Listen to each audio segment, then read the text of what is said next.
جس دن حج کا خطبہ پڑھا جاتا ہے وہ اتنا مبارک لمحہ ہوتا ہے، اتنا مبارک لمحہ ہوتا ہے کہ اس وقت آپ اپنے رب کے حضور اگر کوئی دعا کرتے ہیں، کسی مقصد کے لیے دعا کرتے ہیں، اور خاص طور پہ میں بات کروں گا اس عمل اور وظیفے کے بارے میں کہ آپ نے کرنا یہ ہے کہ جس دن حج کا خطبہ ہو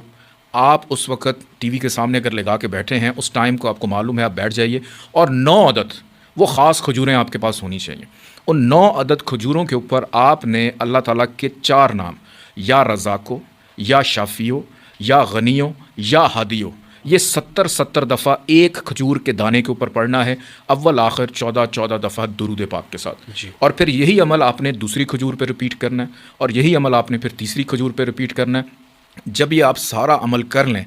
اس کو ختم کرنے کے بعد اس کا ثواب ہدیہ کیجیے بی بی فاطمہ طہارہ سلام اللہ علیہا، ان کے وسیلے سے اپنے جائز مقصد اور اپنی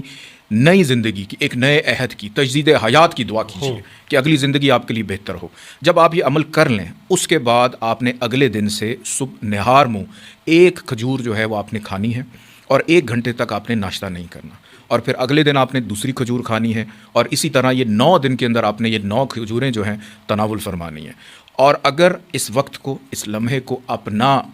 پا سکیں، نہ پہنچ سکیں، اور آپ نہیں پڑھ پا رہے ہیں، تو باقاعدہ کاشان زنجانی راولپنڈی کے اندر ہم اس دن ان کھجوروں کے اوپر اس پڑھائی کا اہتمام کر رہے ہیں، اور آپ دنیا میں کہیں پہ بھی موجود ہیں، آپ ان کھجوروں کو منگوا سکتے ہیں، اس کو استعمال کر سکتے ہیں۔ ایون 10 ذی الحج کے بعد بھی آپ اس کو منگوانا چاہیں، آپ کے نام سے، یہ بالکل آپ کی والدہ کے نام سے آپ کو بھجوائی جائیں گی باقاعدہ دم کر کے،